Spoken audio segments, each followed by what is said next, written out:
At a press conference in Kumasi today, President of CTAC, Prince Obeng Hima, emphasized that the strike will persist until the relevant authorities take action.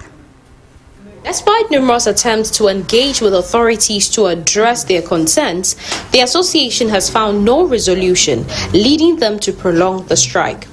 The indefinite strike, which began on June 14, 2024, was triggered by the government's non-compliance with the National Labour Commission's arbitral award orders and agreed upon service conditions. Ladies and gentlemen, we are by this statement informing the public that CTAC's strike action is legitimate since the union followed all laid down processes before declaring the strike action.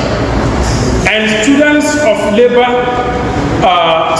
labor will tell you, labor law will tell you that since Ghana came into being, this strike of CTAC will go down as the most legitimate strike action Ghana has ever seen. Because we followed all due processes, we were, patient in following through, going through all the processes. The union wishes to notify the employer that not until it complies fully with all the outstanding arbitration award by the NLC, the union shall never call off its ongoing strike action.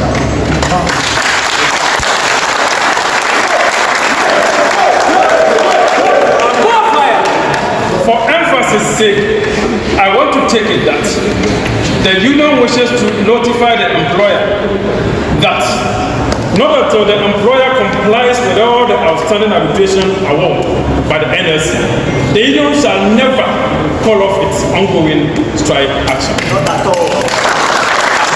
He also criticized the Ghana Tertiary Education Commission and the National Labour Commission for spreading misinformation about the association, particularly regarding the alleged payment of 199 million Ghana cedi in arrears for book and research allowance for the 2022-2023 academic year. He clarified that no member has received any such payment to date. Of the media, we want to draw the attention of the public to the series of misinformation put out there in the public domain by GTEC and the NLC in the past weeks. The first of such misinformation was put across by GTEC 2 weeks ago that government had paid to CTAC members an amount of 199 million Ghana cedis as arrears for book and research allowance for 2022-2023 academic year. The fact is that as we speak today, 22nd July 2024, government has not paid any member of CTAC any such money. And the media is here, you can verify. My good self, the president, up to the last person who was recruited yesterday, nobody has been paid any such money. So we want such information to be treated with the contempt that it deserves. The second information being peddled by some principals of colleges of education to students is that the affiliate universities shall conduct quizzes and examinations for the students, whether the students are taught by the lecturers or not. This information cannot be completely true because per the attendance policy of all the affiliate universities, a student cannot take an examination if he or she forfeits lectures or classes for more than 21 days. And as we speak now, we've been out of contact with the students for this number of days. So where have they been attending lectures so that they will be able to write exams? Finally, the CTAC is using this medium. Well, let's have a conversation with Fatau, who is our Ashanti regional correspondent, to give us more details on this development. Good evening, Fatau. Good evening. What happened at the press conference today? So the members of the Colleges of Education Teachers Association say they are not very happy with what is happening in relation to their conditions of service. They say that since 2017, they've been calling on the various stakeholders to ensure that they get all of these conditions, addressed. But since then, no cogent or good methods or steps are being taken by these authorities to address their concerns. So today, they declared their strike somewhere in June. That if these concerns are not addressed, they are not going to go back to work and all of that. So today they held a press conference to to say that they will not go to return to the classrooms if their concerns are not addressed. And they stated clearly that their strike action is legitimate because they've gone through all the necessary procedures before they actually undertook this strike action, and that any illegal steps to free salaries of members who are participating in this strike action would be met with a legal action against such people. So basically they're saying that they will not return to the classrooms if their concerns are not addressed. And apart from that, I have been engaging with students themselves. They say that the strike action has taken a serious toll on their academic activities, and they would want government to step in order to get these teachers back, in order to help in addressing their these challenges. Fatal, has there been any updates since the press conference? So basically, no, there hasn't been any update again, but CITAC is saying that in the next few days, if steps are not taken, then they will know what to do. Okay, thank you so much, Fatal. That is our Ashanti regional correspondent, and he gave us updates on the CITAC strike. Well, let's move on to Parliament. As the Speaker of Parliament, Alban Wabin, during proceeding in Parliament today, directed the Marshal to walk the Member of Parliament for Seshiyoso, Dr. Kweku Efriye, out of the House over a comment he deemed disrespectful. This occurred after the legislator representing the governing New Patriotic Party (NPP) was held in contempt of the chair for making comments that the speaker deemed rude. Following the nomination of 2 justices to the Supreme Court by President Akufo-Addo, Speaker Alban Wabin urged the House to look into the issues of the full complement of the Supreme Court when the Appointment Committee presents its report on the nominees to the plenary for consideration. However, the Member of Parliament for Seshiyoso, Dr. Kweku Efriye, said it does not lie with the Speaker to make such prejudicial comments. Out of fury, the Speaker ordered the Marshal to take the MP from the House, describing the MP's comment as rude and disrespectful. Honourable Member, you want to speak? If you want, I will grant you the opportunity. Yes. Mr. Speaker, with all due respect to your chair, these preliminary remarks you are making are prejudicial, and I believe that as representing the good people of Sevi also, it doesn't lie in your mouth to remind us of the things that you said. Thank you. This is a completely rude remark, and I can send you out of the House now. It lies in my authority to do so. You represent the good people of Seshiyoso. I represent the whole country. Please, Marshal, take him out of the House. Marshal, take him out of the House. I will not tolerate such disrespect. It lies in my mouth.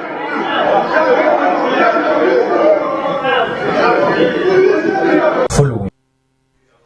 Still in Parliament, the Minister of Finance, Dr. Mohammed Amin Adam, is expected to present the 2024 mid-year budget review to Parliament on Tuesday, July 23. The presentation will provide an update on the implementation of the 2024 budget with insights into the economic and fiscal performance for the first half of the year. The 2024 budget touched on various sectors of the economy and the various policies and interventions outlined for the final lap of the president's tenure, including highlights of interventions by the government in the past years. The measures included zero rating value set out in the budget and intermediary goods to close distortions in the tax structure.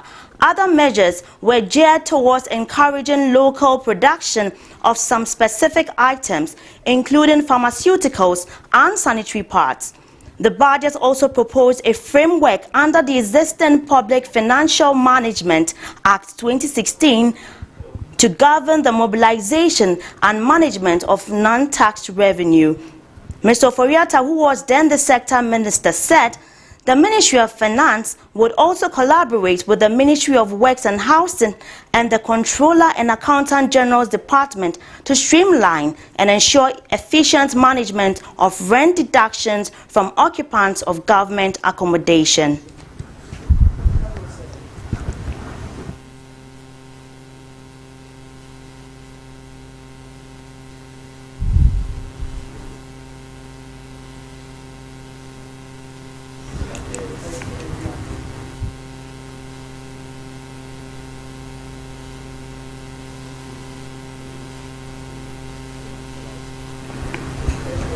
Now, on election 2024, the Seventh-day Adventist Church, SDA, has charged its members across the country to prioritize church activities either on Saturday or any other day over political activities, including the elections. This follows the failure of the Electoral Commission and the government to grant its request for the election date to be moved to 7th November of this year.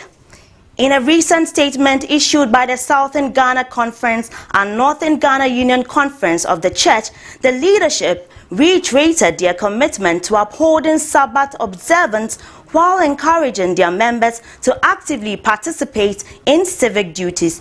With the upcoming election scheduled for Saturday, December 7, 2024, the church leaders have called on their members to engage in thoughtful reflection regarding their voting decisions in alignment with their deeply held Sabbath observance beliefs. Joining us to have a conversation on this development is a constitutional lawyer, Kwame Adofo. Good evening. Good evening to you, my sister. Thank you for joining us. Constitutionally, how can the EC resolve this issue to ensure that members of the SDA Church are not disenfranchised? Let me say good evening to you again and your listeners. And let me say that the Constitution gives you the opportunity to register and vote. However, if you yourself you don't want to vote, you cannot complain that you've been disenfranchised. You see, if somebody else is impeding you, restraining you from going to vote, then your constitutional right becomes activated. But where you yourself, because of your own religious beliefs, because your leadership of the church has told you not to go and vote, then you cannot turn around and complain that your constitutional rights have been infringed. I think it's a straightforward matter. Now, I think the SDA Church is stretching their rights a bit, in the sense that it is true that they do worship and do, in fact, keep Saturday holy, because it's the Sabbath day for them. It is true.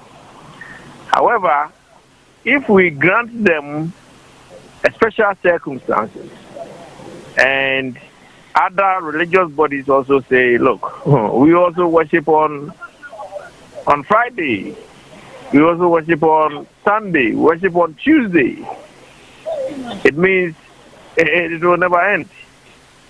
It's the calendar date that is used, and where it falls on any particular day, and you yourself, because of your religious beliefs, which I understand and I share with them, and I have these sentiments for them. However, if you yourself, because your leadership has said they will not encourage you to go and vote, and you decide not to vote, you cannot come and complain that you have been disenfranchised. So that's my position. I feel that you are entitled to it. But if you yourself decide not to go and vote, you cannot complain that you've been disenfranchised. That's the position, or that's my understanding of what the position is. But does the 1992 Constitution make provisions for cases like these to be part of the special voting category? No, because the law clearly defines those who are eligible to vote in a special voting. For example, the media.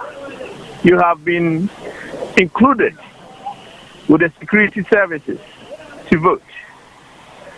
Now, it is argued, or one may argue, that we should add SDA people. Then the next day, you are going to hear other religious people saying, look, why don't you include us in the special voting category? What then happens? Do we then say, look, we will not allow you? This was a special provision that we made for the SDA people. Somebody may decide to challenge that and say, oh, how can you make that room available to the SDA people, but you cannot make that room available to us? This is where we are, the constitutional dilemma that we are facing. You see, if you make specific laws to allow a religious body, SDA, to be included in special voting, somebody will also raise the argument and say, look, I'm a Buddhist, or I'm a Hindu, or I'm a so-and-so religion, and I want to be included. Then what happens to that person as well? See, I don't think we should be encouraging involving them in any special voting. It's either we all agree and say we are going to vote on a particular day that will include them, or we encourage the SDA people and say, look, give them a special exemption once in a very long time. Give them exemption and allow your members to go and vote as citizens. I think the Bible even allows that. There was a time that Jesus Christ made a parable and said, look, it's your Sabbath. So are you saying if your one of your sheep is missing, are you not going to go and look for them because it's Sabbath? So I think it's just one-off, and they should encourage their members and say, because of the special circumstances that we find ourselves in, where it's difficult for us to agree now, how about you go and vote after you finish worshiping? I think that's another way out to overcome this problem that we are facing. Thank you very much, Kwame Adolfo. He is a constitutional lawyer. Let's move on, and still on the election 2024. A recent social media sentiment analysis by the Mani Center for Policy and Education has revealed that the National Democratic Congress, NDC, is receiving more positive engagement and commentary on social media than the governing New Patriotic Party.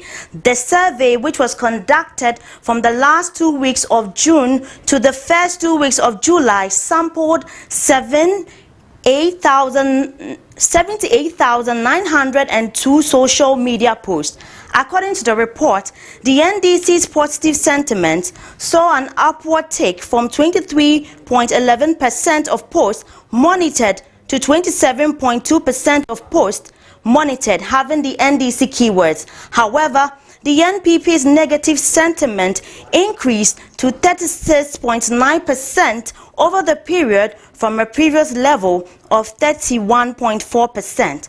The report noted that key issues that accounted for NPP's negative sentiment were NAPO's comment on the track record of the current government's achievements and its comparison to the achievements of Dr. Kwame Nkrumah, Snit Hotel sales, and reactions on allegations of state capture. However, the NPP still leads in mentions on social media. The NDC remains very much in the shadow of the NPP when it comes to mentions on social media. Let's take a look at the details of the report in this graphics.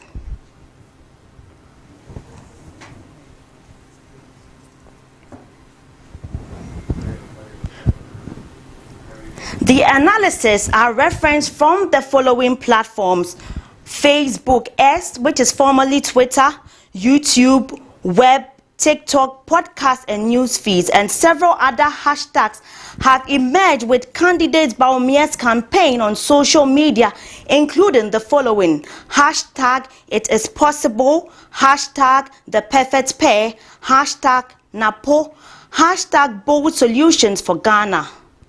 For candidate Mahama, some of the hashtags that emerged with his campaign are hashtag Mahama 24-hour economy and hashtag let's build Ghana together. Also, the NDC's positive sentiment saw an upward tick from 23.11% of posts monitored to 27.2% 2% of posts having the NDC keywords. The NDC's main event during the period was a press meeting titled #Mohammed's Conversations. Generally, the NDC's positive sentiment saw an upward tick from 23.11% of posts monitored to 27.2% of posts having the NDC keywords. #Mohammed Conversations was isolated and checked together with NDC to determine whether the event had or was responsible for the boost in positive impact. For this, they were able to isolate over 3,100 posts that directly mentioned #Mohammed Conversations, and of these, 38.3% of the posts and comments were positive, while 15.8% were negative, and some 45% of these were neutral. This shows that for the most part, the Mohammed Conversations had a positive impact with social media observers. NPP still leads in mentions on social media. The NDC, however, remains very much in the shadow of the NPP when it comes to mentions. Proportionally, there have been increases in discussions by supporters of both sides. One of the biggest battlegrounds emerging is the use of Twitter and TikTok, as they seem to be the focal point of banter, especially by social media users. The NPP had social media buzz with the announcement of the running mate of candidate Bawumia. The subsequent announcement, approval and outdooring of the running mate Dr. Matthew Opoku Prempeh, aka Napo, was an event that gathered huge numbers of mentions on many different social media platforms. In the run-up to the announcement, a lot of positive sentiment was attributed to posts about the NPP, with hashtags emerging like #Perfect Pair for Ghana in heavy anticipation. Positive sentiments were spiked on the 4th and 5th of July, dipped on the 7th and 8th, and spiked on the 9th of July during the unveiling of the running mate.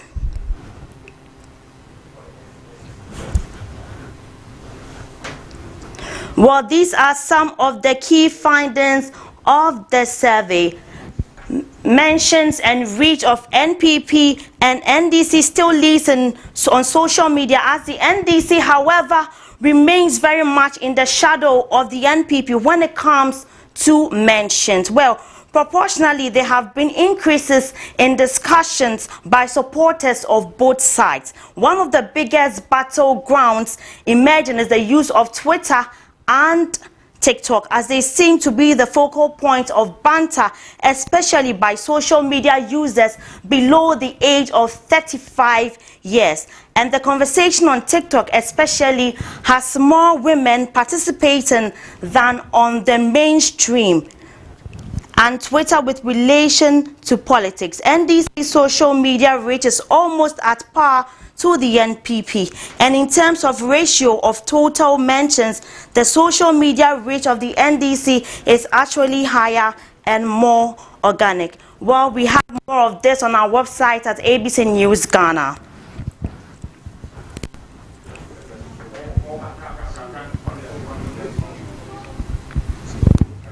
Away from that, a group called Concerned Voter Youth is calling for the revoke of University of Health and Allied Sciences doctorate honorary conferred on President Nana Addo Dankwa. The group says they are very disappointed by the decision of UHAS to confer an honorary doctorate degree on the president. Surprisingly, the University Council is unaware of how the free SHS policy is poorly managed, and as a result has created shambles in the educating sector. President Nana Addo Dankwa is in his 8th year as the president of Ghana. What has he done about the poor road network of the school after the sword recutting ceremony he organized some years back? It is unthinkable and surprising that the governing council of the University of Health and Allied Sciences could bypass the architects and the initiators of this noble health institution and honor the president, which we see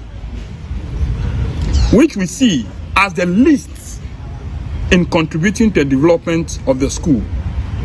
And some of such developments are still in bad state. For example, the road network and hostels facility, which is lacking in the university. It might surprise you that once a political party in this country describe and refer to the university as a hatchery, so how can a hatchery not honor its initiators first, but jump to confer an honor on our president, who is the least in the line to warrant an honorary doctorate degree? Because the reasons given so far can't wash. Even our chiefs who gave the lands, we haven't honored them. Up to now, we have not even paid compensation to some of them who gave the lands out on which the same university is sitting on. We see this as a political celebration, a partisan political celebration hiding under the governing council to honor the president. Please, we the youth, concerned youth of the Volta region, want beyond partisan political honoring. We want to be part of the honoring celebration to honor the president. By this, we are at this juncture calling on the Vice Chancellor and the University Governing Council to, as a matter of urgency, withdraw the proposal of conferment. This is the reason why we are seated here this afternoon, to let you know that the concerned youth of the Volta region are not in support of this conferment. We want the governing council to, as a matter of urgency, at least give us reason by publishing the list of the additional developments that the president has added to the development of the school to warrant the honoring that they seek to do.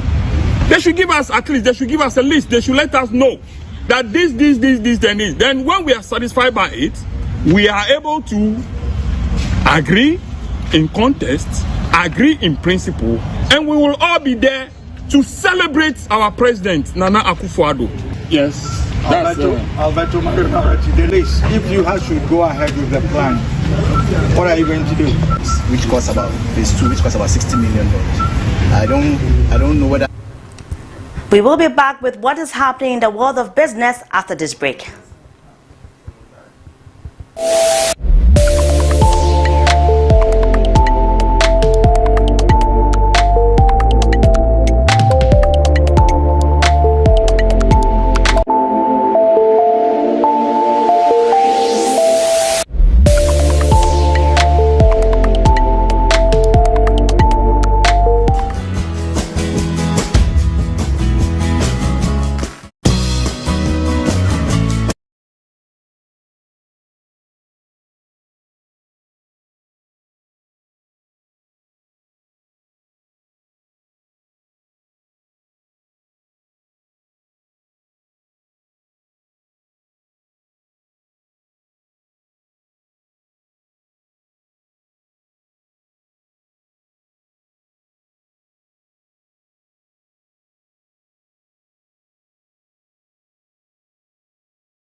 In business, the Ghana Hotel Association says it will support hoteliers to take legal action against the Ministry of Youth and Sports and the local organizing committee for failing to settle payments owed to some of its members.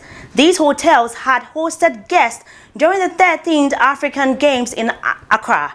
In an interview with ABC News Ghana earlier today, the president of the Ghana Hotels Association, Dr. Edward Aka Nyamiche, stated that the association will support the affected members in a legal action if need be. However, they hope LOC will make the payments within the shortest possible time. Extent of the hotels actually going to sue the LOC and then the ministry. But if you should go that far, we can only lend support to them who wouldn't want to be involved legally. Because remember that they were not involved right from the beginning with the negotiations. Okay, we're not involved. Unless, of course, all the hotels involved decide to get the association to sue on their behalf. But we haven't gotten there yet, so I don't want to preempt the discussions there. But support, yes, we give them the support as we have picked up the issues and talking about it. I'm hoping that with your broadcast, the LOC or the issue by now is prepared to respond to the matter, prepared to ensure that these payments are made the shortest possible time. So we save our trouble. Away from business, let's do some sports.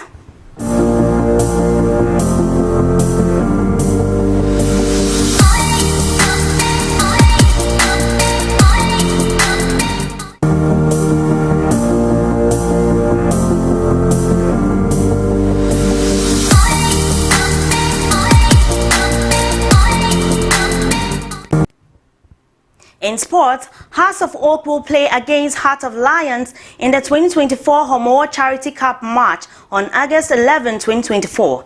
The Ghana Premier League rivals will use the game as a preparation for the upcoming season. Proceeds from the match will be donated to charity, and the event will also promote peace ahead of the December 2024 elections. Traditionally, the Homoa Charity Cup is played between Hearts of Oak and Great Olympics during the Homoa Festival. However, this year, the Phobians will face Hearts of Lions as confirmed by the organizers. Both clubs have begun their pre-season training and have been active in the transfer market to strengthen their squads.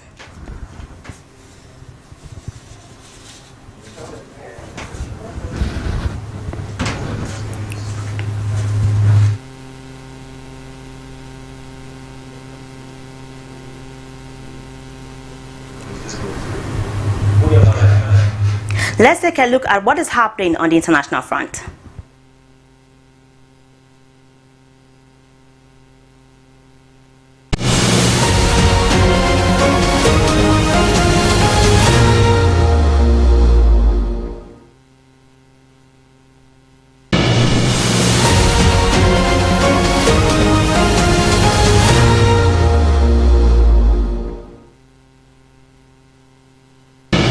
Season 3 is here.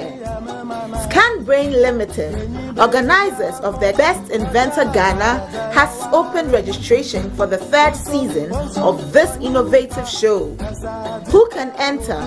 Manufacturers of innovative solutions for daily use. Winner goes home with 5,000 Ghana cedis. First runner-up with 3,000 Ghana cedis. And second runner-up with 2,000 Ghana cedis.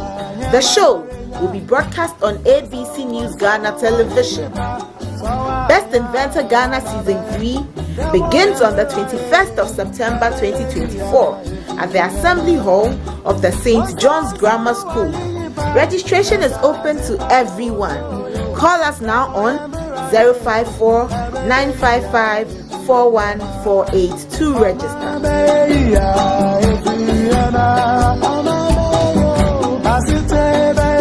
Best Inventor Ghana Season 3 is here. ScanBrain Limited, organizers of the Best Inventor Ghana, has opened registration for the third season of this innovative show. Who can enter? Manufacturers of innovative solutions for daily use. Winner goes home.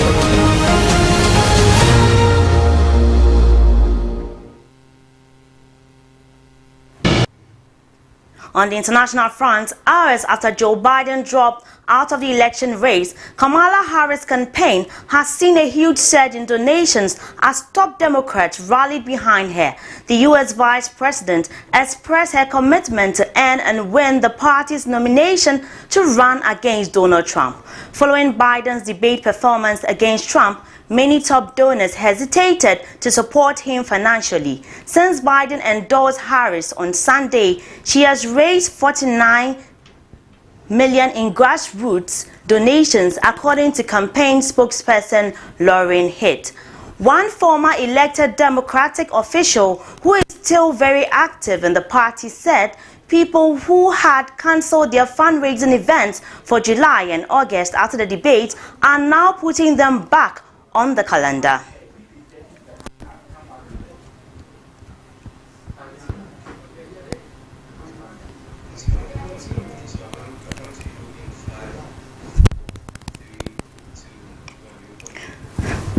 Still international, Tanzania's information minister Nape Nnauye has been removed from his post after making controversial comments suggesting that elections could be rigged. At a rally on July 15, Nnauye was filmed saying he would help a fellow ruling party MP winning the 2025 election, adding that election results are not necessarily those in the ballot box, rather they depend on the person counting and making announcements. After a public backlash in a viral video of his remarks, Nnauye claimed he had made the comment in jest. Despite this, President Samia Suluhu sacked him from the cabinet on Sunday as part of a wider reshuffle. Although she did not provide specific reasons for her decision, the Electoral Commission denies any election rigging. Nnauye was first appointed as information minister by the late President John Magufuli, but was removed in a reshuffle. President Samia reappointed him in January 2024. He will now be replaced by former Land and Housing Development Minister Jerry Sia. Let's do some entertainment.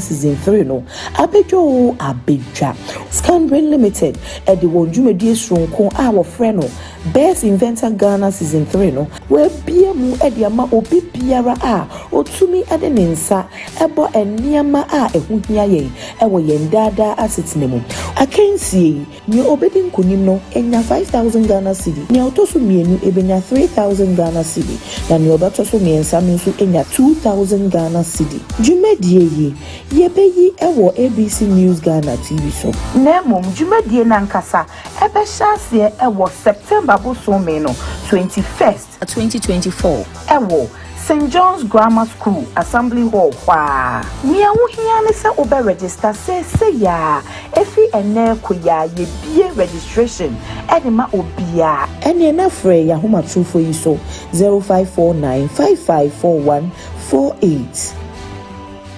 Best Inventor Ghana Season 3 no abejo abedwa Scanbrain Limited e de won dwumadie sonko a wo frɛ no Best Inventor Ghana Season 3 no we bia mu e de ama obi biara a otumi e de nensa ebo eniama a ehuhia ye e wo yen dada asetene mu akensie ni obedi nkonim no enya 5000 Ghana cedi ni otoso mienu ebenya 3000 Ghana cedi na ni obatoso miensa nso enya 2000 Ghana cedi dwumadie yi yebeyi ewo ABC News Ghana TV so nemom dwumadie nankasa ebe hyase ewo September bosome no 21st 2024 ewo St. John's Grammar School Assembly Hall kwa nia wo hia ne se obe register se ya efi ene koya ye bie registration enema obia ene na frɛ ya homa trufo yi so 0549554148.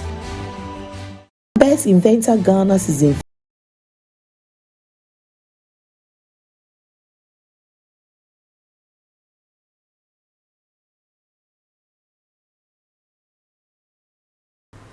In entertainment, John Claude Tamaklo, who tragically lost his life in an accident while traveling with singers KK Fosu and Bless, was laid to rest on July 19. Despite surviving the accident with injuries, both singers have faced widespread criticism for missing the funeral. KK Fosu's response to the backlash has sparked further controversy online. He explained, "Bless and I are still under treatment since I am unwell. It is not by force to attend John Claude's funeral." He added that none of the bloggers contacted him to check on his condition, but were quick to criticize his absence from the funeral, saying they do not care about the living, they only care about the dead.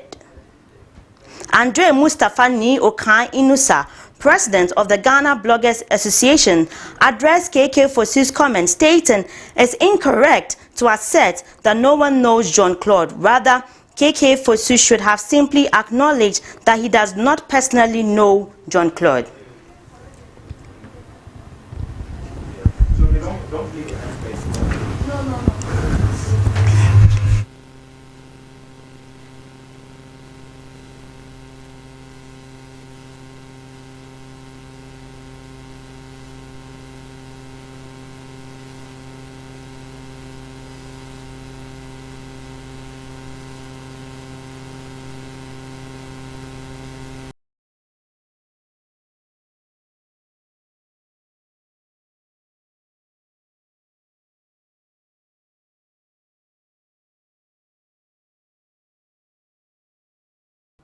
As we wrap up tonight, let's take a recap of our top stories.